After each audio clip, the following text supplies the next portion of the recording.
General Brar, thank you very much for joining us on Headlines today. And I must begin by asking, how are you feeling now? It's very unfortunate what happened in London. I hope you're feeling better, sir. Yeah, before I answer that question, let me tell you, I was no hero of Operation Blue Star. There are no heroes in such tasks which are assigned to us as soldiers. We have to carry out a task and obey orders and do it to the best of our ability. So it's not really correct to say I'm a hero of Operation Blue Star. Anyway, be that as it may, my feelings after this incident are that it was terrible. It was a traumatic experience. I mean, here were these guys who had obviously planned to assassinate me. I've been receiving threats all these years consistently that they intend taking revenge because I was the one who commanded Operation Blue Star and entered the Golden Temple. So here was an opportunity that presented itself to them.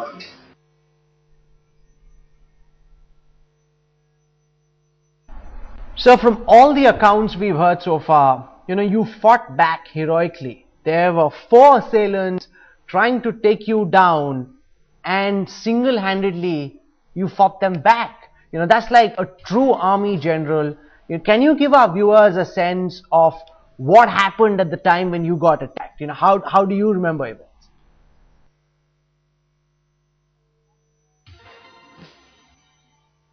Well, I had no choice. There were 4 of them, and either I take them on or they take me on. One of them, of course, was concentrating on my wife. He pushed her down and knocked her out while she was shouting for help. But though he joined the other 3 later, and in a matter of a minute or a minute and a half, these guys, they assaulted me. They pounced on me. 2 grabbed hold of me. One took out a dagger or knife or kirpan, whatever it was, with a sharp blade, and they tried to assassinate me. They slashed my neck.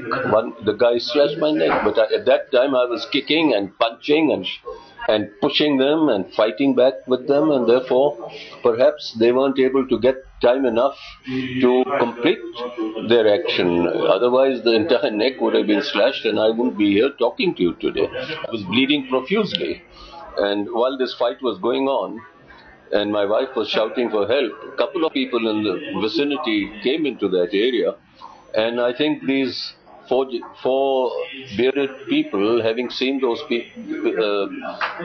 guys in the area, decided to escape, to run away before they are caught, and they ran away towards Oxford Street, Barbalard Station. It's in the true spirit of an army officer that you fought back despite the odds being stacked against you. I have a question, sir, about your assailants. Are you 100% convinced that this was an attack by Khalistani radicals seeking revenge for Operation Blue Star, or could this possibly also be a law and order matter? Well, it certainly wasn't, the motive certainly wasn't robbery. They didn't touch my wife's bag or the jewelry around her neck. They didn't go for my wallet. So the motive was not robbery. That was ruled out. The only motive that I can attribute is assassination. And why would it be anyone else? It would be those guys who are already after my life, who have threatened me all these years.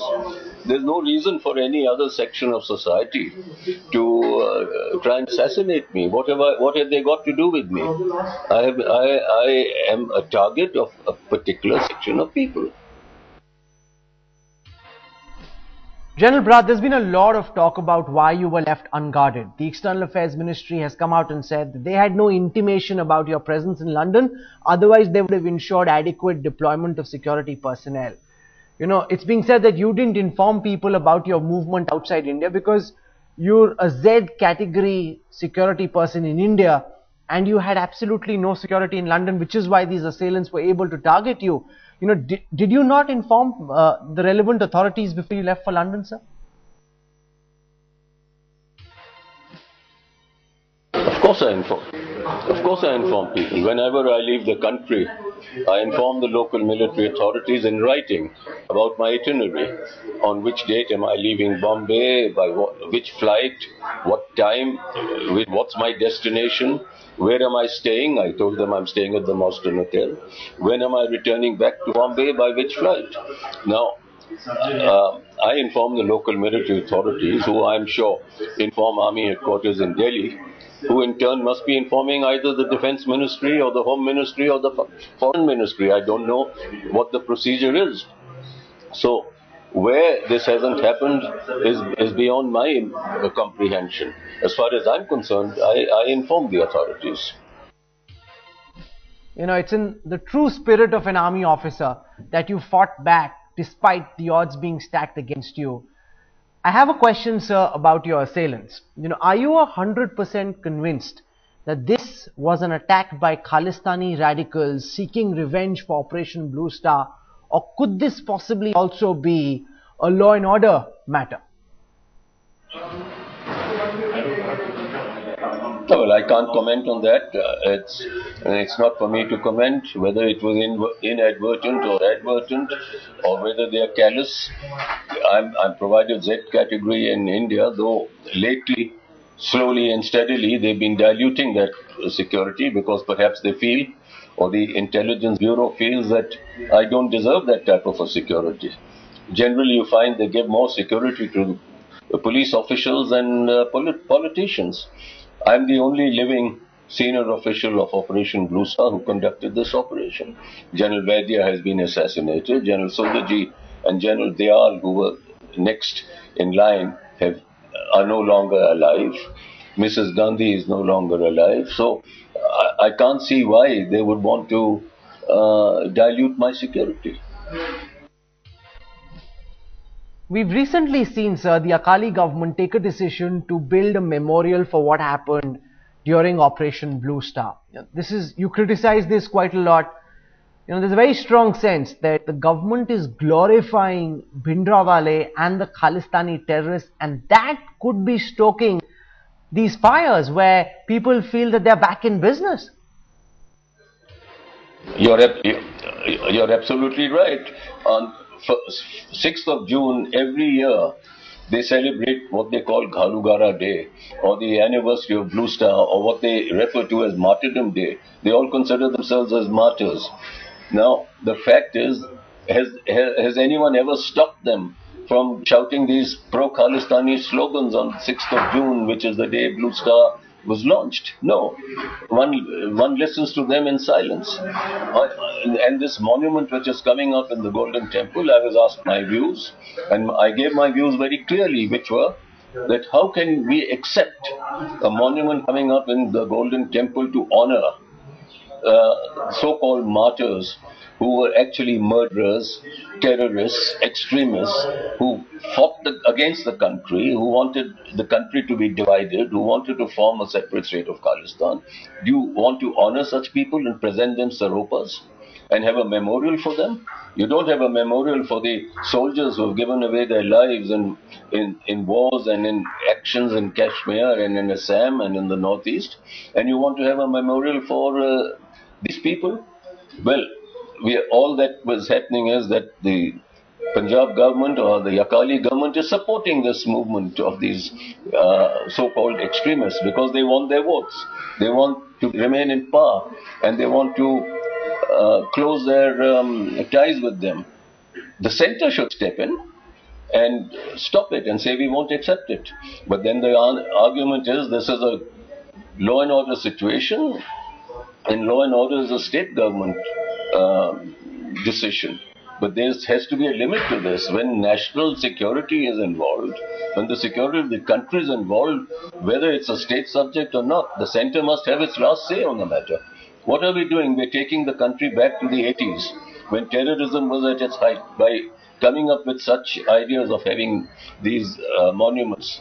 And these will only become a rallying point for terrorism and for extremists to follow the path of those who took part in, who started this movement. And I voiced my opinion very strongly on this. Maybe this is a reaction to my opinions which I voiced on the media. So as somebody who understands the Khalistani terrorist movement better than most others, how real do you think is the threat of the revival of the sentiment of Khalistan and the return of terror in Punjab? Well, I can't give any assessment on this. It is for the Intelligence Bureau and the RAW to give their assessment. But from what one reads in the newspapers and what one hears about, well, I think there are a fairly large section of society who still believe that Punjab, that they would be better off as a separate state as Khalistan. And they receive the support from UK and from Canada, both financially and morally and politically, and therefore this movement is very much there. And whether it gains strength or not is not for me to really comment on. But we've shown our weakness.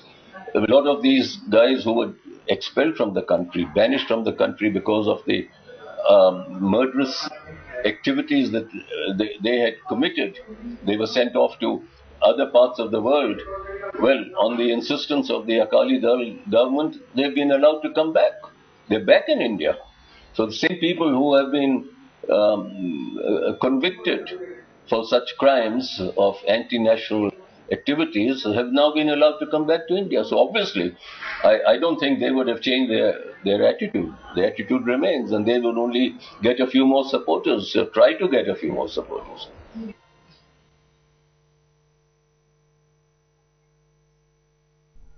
Lieutenant General Brar, you're a brave man, and we are incredibly proud of the way you fought back against these assailants. We wish you a very speedy recovery and look forward to having you back in India. For joining us from London, General Brar, thank you very much. As always, you've spoken your mind, you've put your thoughts out, and which is why these terrorists don't like you, but we're incredibly proud of the fact that you fought them back. General Brar, thank you very much, sir. Thank you.